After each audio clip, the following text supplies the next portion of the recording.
Hello കൂട്ടുകാരെ, എല്ലാവർക്കും സുഖമാണോ? ഇന്ന് നമുക്ക് അങ്കമാലിക്കാരുടെ ഒരു മാങ്ങാക്കറി ഉണ്ടാക്കാം.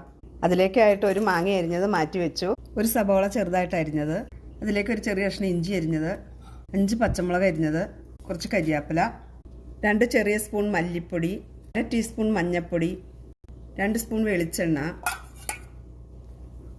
ലേശം വിനാഗിരി, ലേശം ഉപ്പും കൂടെ ചേർത്ത് കൊടുക്കാം. 5 മിനിറ്റ് ഇതുപോലെ നന്നായി ഞെരടി കൊടുക്കാം. അതാണ് ഈ കറിയുടെ ടേസ്റ്റ്. ഇതിലേക്ക് മാങ്ങയും കൂടെ ചേർത്ത് ഇളക്കി കൊടുക്കാം. പാൻ ചൂടായി വന്നു. ഇനി മിക്സ് ചെയ്ത് പാത്രത്തേക്ക് ഇട്ട് കൊടുക്കാം. 2ാം പാൽ ഒഴിച്ച കറി നന്നായിട്ട് കുറുകി വെള്ളമൊക്കെ പറ്റി വന്നിട്ടുണ്ട്. ഇനി നമുക്ക് 1ാം പാൽ ഒഴിച്ച് കൊടുക്കാം. ഇത് നന്നായി തിളച്ച് വരട്ടെ. കറി തിളച്ച് വരുന്ന സമയം കൊണ്ട് നമുക്ക് താളിക്കാനുള്ള റെഡിയാക്കാം.